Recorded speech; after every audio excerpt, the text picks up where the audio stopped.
What's going on, guys? It's Dan here. Welcome to a very special unboxing. Very surprised for a lot of you. Basically, I just bought a brand new capture device for my gameplay. Now, I'm sure a lot of you are like, Dan, what the hell? You said you just got your current device, like, I don't know. Technically, it's all like over half a year ago. It's like 7-8 months ago I got it.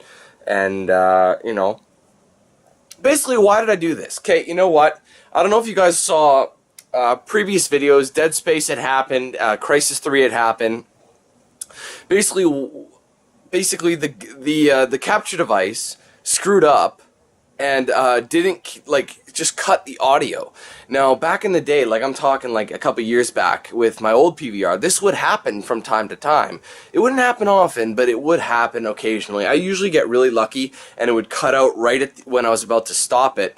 But in this case, it cut out pretty much right when I started the recording, so there's a huge chunk of parts missing game audio. It still has commentary because that's a separate recording thing, but it didn't have game audio, and that really screws things up, especially if there's a really important conversation or event that happens in the game. Look at that, you have no game audio, so you can't enjoy its full experience. Now, I decided to get the Elgato Game Capture HD, which is basically, it does everything I want it to do and more. Not just because it's going to be better than what I have. If you don't know what I have the Hauppauge HD PVR. The Hauppauge HD PVR was the shit. It was. I mean, everyone loved it. It was the best thing on the market. Well, guess what? The market has grown. So technically, the Hauppauge HD PVR is actually not the best tool to purchase anymore. People ask me, Dan, what do you use? I would tell them. But to be honest, like, there's way better devices out there, plain and simple, because the Hauppauge is kind of old school. I mean, yes, it has a new one that does HDMI, but things like this and the AverMedia game capture as well are way more advanced. They use better tools to record. Now this, however, the Elgato is the best out of all three, if you ask me.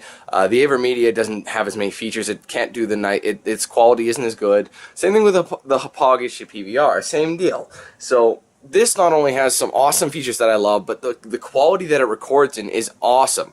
And what am I talking about? Well, this thing will record in 1080p no matter what you have plugged into it, okay?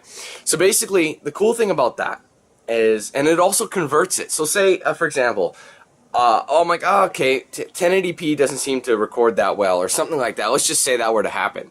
I can still record in 720p, but I can enjoy what I'm recording in 1080p. Well, right now, every time I record, I have to put the console in 720p each time. This time, all I got to do is plug it in, and boom, it's done. And I don't even think this thing needs a power source. I think it runs off your computer's power source. I could be very wrong. Let me see. Yep, there's no power cord. You don't need one. So that's one less thing I got to plug in.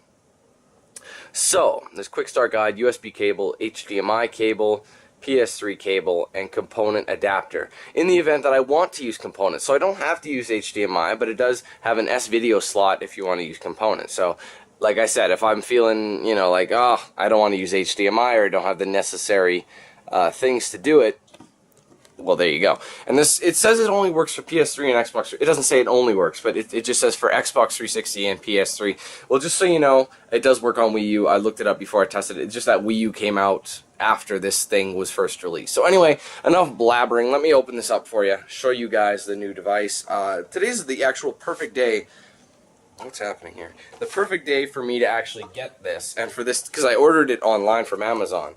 And it's a perfect day because I actually got off work super early, so it gives me time to mess around with it. Alright, so we have our little window, and you pop it out. The device is tiny, man. This thing is, here's relation to my hand. That's how big this thing is. And the PVR was basically the size of this box. That's about right. It's about the size of this box, my PVR. So that's funny. Like, look at the size difference.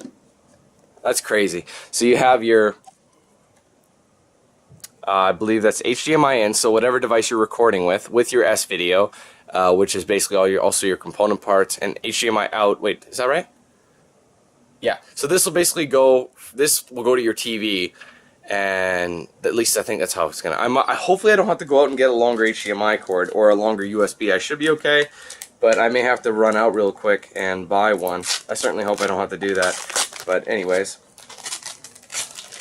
that thing a beauty. Like that's unbelievable. That thing's like in your pocket type stuff.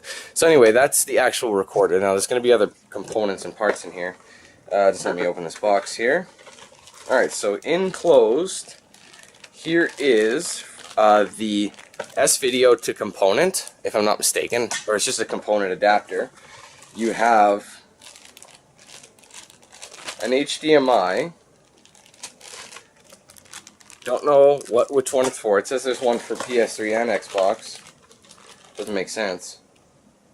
Here's your S-Video adapter, your component adapter. Always good to have that, as well as your USB. Now I'm anxious to see how long this USB cord is, if it'll actually stretch to my computer, because I don't know if you guys knew with Hapag, but they give you a shrimp dick cable. I'm talking, it's maybe a foot long. Actually no, I think it's about 3 feet long. It's 3 feet long. Will this stretch? Actually, I think it might. I think it might just stretch. It looks promising. Because of where I keep my, I can't really show you, but it looks promising. I think it might be long enough. So I think we're good in that department. HDMI wise, I may have to rig up and get an extra one somewhere because of the way I have long HDMI cords, but not for each device. I don't have an extra HDMI for the Elgato itself. This is what they give you. I don't know if the Elgato's HDMI will stretch that far, and I may have to go buy another one. I really hope I don't have to do that, but you know what? Or I can just switch it out and use one of my older ones and switch things. Does that make sense? Yeah, see, this is just a tiny one. This is just tiny. Because I do have longer HDMIs. I'm just trying to think, though. You know what? I could probably switch this with my Apple TV. My Apple TV's is really small. I mean, it's super long. My Apple TV's is way too long. Yeah, I think I might do that. Yeah, I think we're gonna do that. It's because they always give you just here, I'll show you, end to end. It's a very tiny cable, pretty useless in my mind, but anyway, I'll rig something up. So you got your USB, you have your component, which which nicely it separates it like this, and it's loose. This is what I like about this. If I went this route like I've been doing and using component, it's all loose, so it can stretch to wherever the cable can go. Before, I had to plug it into a fixed position, and it'd be so weird to see, and it would be really annoying. So that's good. I like those type of cables. A lot of TV companies are releasing their TVs like that. So, anyways, and this as well. What is this? Ah, gotcha. This is for the PS3, as you can see. If you wanted to use component, they gave you an S-Video cable for it. That's interesting. So that's cool that they give you all these parts. I'm not going to be using them, of course. But I like the fact that there's no power. That's awesome. It's all powered by a USB, which obviously I have a brand new power source in my PC, so that shouldn't be a problem. I'm not even going to use this because I'll be doing it by HDMI. Now here's some of the perks about this, guys. I'm probably going to try and record my gameplay now in 1080p if it's possible, or the highest quality possible, which means you guys are going to get a better quality. Downside of that is the higher the quality, the longer it takes to render and edit out. So the parts will be nicer quality, but it might take a little longer for them to upload. I'm going to try it out with some gameplay first before I do anything of that sort. And as well, one of the cool features about this guy is that when I'm recording commentary, I actually have to sync it up manually I use a different recording program to do that, and then I have to sync it up. But they have something where you can connect a microphone to this, and it'll go at the same time your video records, so it'll be in sync perfectly. The problem with that is sometimes the gameplay isn't always quiet, so therefore you can't individually lower or raise the volume of your setup later on. Now the problem is people are saying, well, why don't you just up the volume of your mic? Well, you don't know how loud it's going to be, and your mic it has to be at a very solid state at all times. It's hard to explain, but I keep it at the perfect pitch so I can manually adjust it, increase or decrease if need be. So if it records it in a separate track, that would be perfect. Like if it's got its own thing and it edits out in its own thing, then I can just put it together. I don't have to worry about syncing it. Just put it in there, and boom, it looks perfect, it sounds perfect, and I can just adjust the volumes accordingly. So, but from the looks of things, that's all that really is included. I won't be needing any of this except for these. Everything else I have on my own. I'm going to put these back, because like I don't need these. And I'm going to slide this. Well, I guess it's supposed to go like this. It is a newer device, so I am happy about that. And it works on Mac too. This thing works on Mac and PC. I'm actually going to look at the system requirements. PC Windows 7, 2 GHz dual core. Oh my God, I have a quad core sitting at 3. I can't remember what gigahertz. I can't remember what it's clocked at right now. And sound card, obviously. 4 gigs of RAM. I have 8 of them, and built-in USB. That's obvious.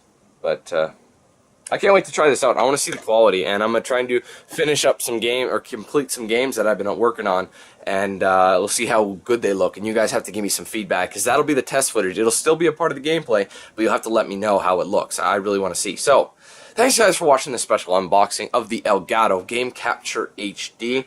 As soon as I get some footage up, the next gameplay you'll see will be with this guy. So basically, if you don't know what game it'll be, just click the next one, because I'm not even sure what I want to record yet, but just click the next one pretty much after this video, next gameplay video, and you'll see the new footage. So, thanks again guys for watching this unboxing. Stay tuned for the gameplay. I can't wait to try this guy out. It's going to be awesome. Hopefully it's a nice improvement to what I've had, and hopefully we have no more issues like that audio failure or skipping of videos, because that would happen a lot, man. The Hauppauge did have problems, really annoying problems, especially with the firmware. I don't know how many times Hauppauge would put out a buggy firmware that would do you no good. So let's just hope on this guy. I can't wait to try it out. I've heard nothing but good things. So until then, guys, stay tuned for the gameplay, and we'll see you then.